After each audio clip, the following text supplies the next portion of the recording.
What's up, my central? It's a central man here. So this is my Manchester City team of the decade. So it's gonna be a 4-2-3-1.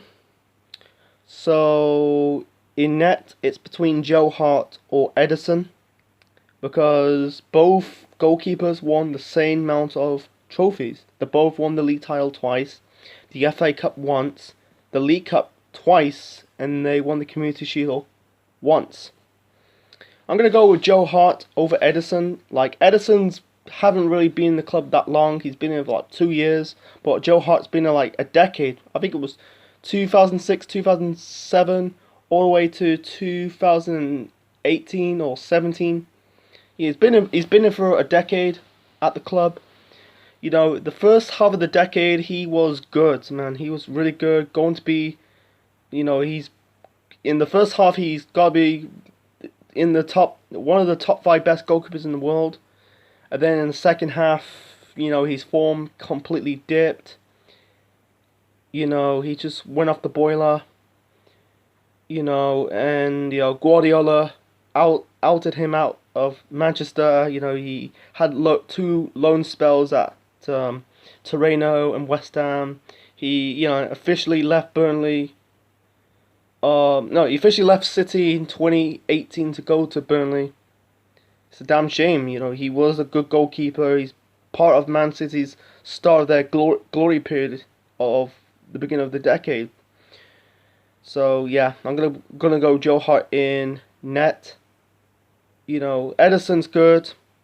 He's been one of the best. Really, gotta be one of the best top two best goalkeepers in the world, man. But I'm gonna go Joe Hart in net because he's been in the club longer.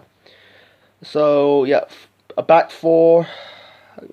Yeah, it's between right backs between Kyle Walker or Pablo Zabaleta. Difficult. I'm gonna have to go with Kyle Walker over Zabaleta. I think with Kyle Walker for the last 2 years, he was a baller. Continue what he did to Tottenham, physical, good pace. With Zabaleta and Kyle Walker, they won the same amount of trophies. 2 league titles, 1 FA Cup, 2 League Cups, and the Community Shield. So Zabaleta, I think, in these last few years at Man City, he's got no pace. He's alright, he's physical, but I go with Kyle Walker because he's got the pace. Left back, I'm gonna go with Kolarov, Alexander Kolarov, because tricky in the left back position. I would go with Gal Clichy, but I gotta go with Kolarov. I think this dude's physical. He's been City's start of their glory period in 2011 when they won the FA Cup. He left in 2017 to go to play his club football in Italy. The two centre backs very difficult. One centre back deserves to be in that team. That is Vincent Kompany, man. The dude is a fucking born leader. He's a baller. The highlights of Vincent Kompany's, the two highlights of Vincent Kompany's career, the head against Man United in 2012, that was like a few days before, they won the league title on the final day of the season. And also that goal against Leicester last season, that really clinched in the league title. And you had Gary Neville says, "Where's your statue now, Vincent Kompany?" It's very difficult because Vincent Kompany had a lot of shit partners, but I'm gonna go with John Stones. I don't know, for this is gonna be like for no reason. Okay, the two holding midfields or defensive midfields has to be Fernandinho and Yaya Toure. They are basically the steel in Man City's midfield.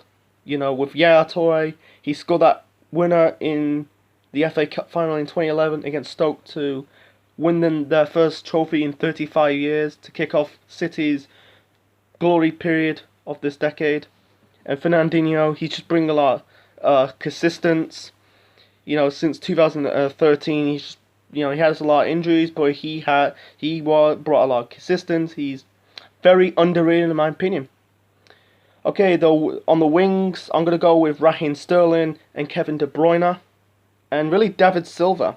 With Raheem Sterling, I think in like the first 2 years of his Manchester City career, he was kind of a pony, and then in the 17-18 season, he kind of booked up his ideas. He was banging goals for fun and also setting up goals. You know, Pep just got the best out of him. He's all right with Liverpool, but at Man City, he's the best. He's the best winger in the world. Like with this guy, Kevin De Bruyne, he brought a lot of consistent basis, year out, season in, season out. He's a magician. He's done something on the ball, those fucking goals, free kicks, you name it. De Bruyne is a magician. You know, the bell. I don't know. Call him. He's nowhere near as Messi, but he's on kind of like on the same level as Lionel Messi. Okay. Yeah. Number 10 is gonna be on the number 10 role. It's gonna be David Silva. He's been there since 2010, the start of the start of the decade, and he's been been a consistency like Sterling and De Bruyne. Setting up goals, scoring goals. And it has to be the one striker should be only up front, Sergio Aguero, man. This dude is a baller. Year in, year out, banging goals just for fun. The highlight of Aguero's career has to be that goal against QPR in 2012 to clinch their first league title in 44 years.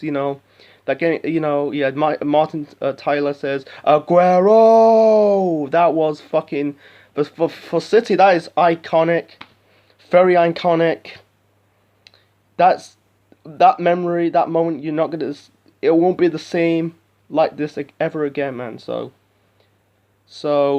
to recap, Hearty net, back four is going to be Walker, Company, Stones, Kolarov. The two holding midfields, it has to be Fernandinho, Yaya Toure. The wingers are Raheem Sterling, Kevin De Bruyne, number 10 role. In the midfield of that upper attacking midfield role, David Silva, and up front, Sergio Aguero. So that's my City's team of the decade. Hope you like it. Leave your thoughts and comments below. Smash the like button. Subscribe to the Central Man Network on YouTube. This is the Central Man, officially signing out.